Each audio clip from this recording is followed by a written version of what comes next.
Chutney ready பண்ணிக்கிறேன். ரொம்பவே சூப்பராக இருக்கும் ஃப்ரெண்ட்ஸ். தேங்காய் பொட்டுக்கடலை சேர்த்து சட்னி ரெடி பண்ணியிருக்கிறேன். வாங்க ஃப்ரெண்ட்ஸ் வீடியோக்குள்ளே போகலாம். ஃப்ரெண்ட்ஸ் இங்கே பாருங்கள், நான் இட்லிக்கு தான் ரெடி பண்ணியிருக்கிறேன். சூப்பராக இருக்கும் ஃப்ரெண்ட்ஸ். இங்கே பாருங்கள், மாவு நம்ம வீட்டிலே அரைச்ச மாவு எப்படி இருக்குது பாருங்கள்.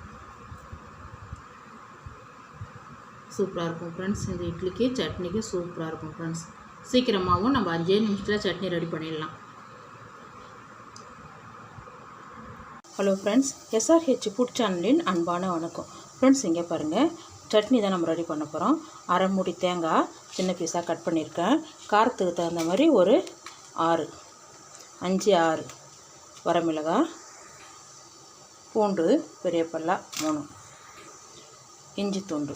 இதை ஃபஸ்ட்டு நம்ம நல்லா கொஞ்சம் அரைச்சிட்டு வந்துடலாம். கொஞ்சம் உப்பு, கல் உப்பு சேர்த்துருக்கேன். இங்கே பாருங்கள்,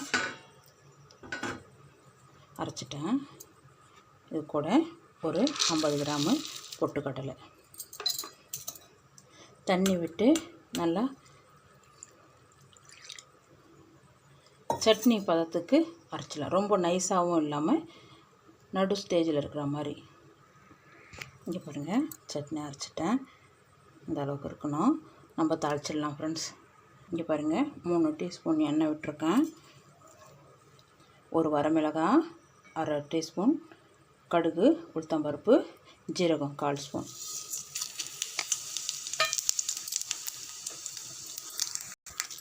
கொஞ்சம் கருவேப்பிலை.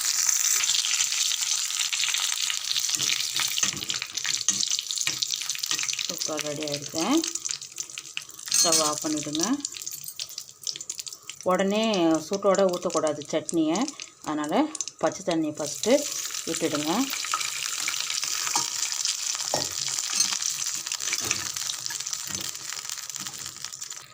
நம்ம அரைச்ச தேங்காய் பொட்டுக்கடலையை சேர்த்துடலாம்.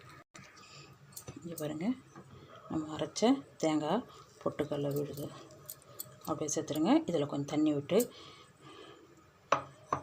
அதையும் அப்படியே சேர்த்துடலாம். இங்கே பாருங்கள், சட்னி ரெடி ஆகிடுது.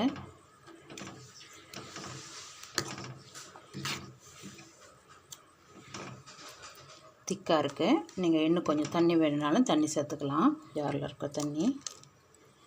இங்கே பாருங்கள், சூப்பரான தேங்காய் பொட்டுக்கடலை சேர்த்து சட்னி ரெடி பண்ணியிருக்கிறேன். 5 நிமிஷம் ரெடி பண்ணிடலாம். சூப்பராக இருக்கும் ஃப்ரெண்ட்ஸ். நான் இட்லிக்கு தான் ரெடி பண்ணியிருக்கேன். இங்கே பாருங்கள், வாங்க ஃப்ரெண்ட்ஸ் சாப்பிட போகலாம். ஃப்ரெண்ட்ஸ் இங்கே பாருங்கள், தேங்காய் பொட்டுக்கடலை சேர்த்து சட்னி ரெடி பண்ணிக்கிறேன். ரொம்பவே சூப்பராக இருக்கும் ஃப்ரெண்ட்ஸ். இட்லி தோசைக்கு ரொம்ப நல்லாயிருக்கும் ஃப்ரெண்ட்ஸ். இந்த வீடியோ பிடிச்சிருந்தா லைக் பண்ணுங்கள், ஷேர் பண்ணுங்கள், கமெண்ட் பண்ணுங்கள். மறக்காமல் நம்ம சேனலுக்கு சப்ஸ்கிரைப் பண்ணுங்கள். அப்படியே பக்கத்தில் இருக்கிற பெல் ஐகானை கிளிக் பண்ணுங்கள். Thank you friends.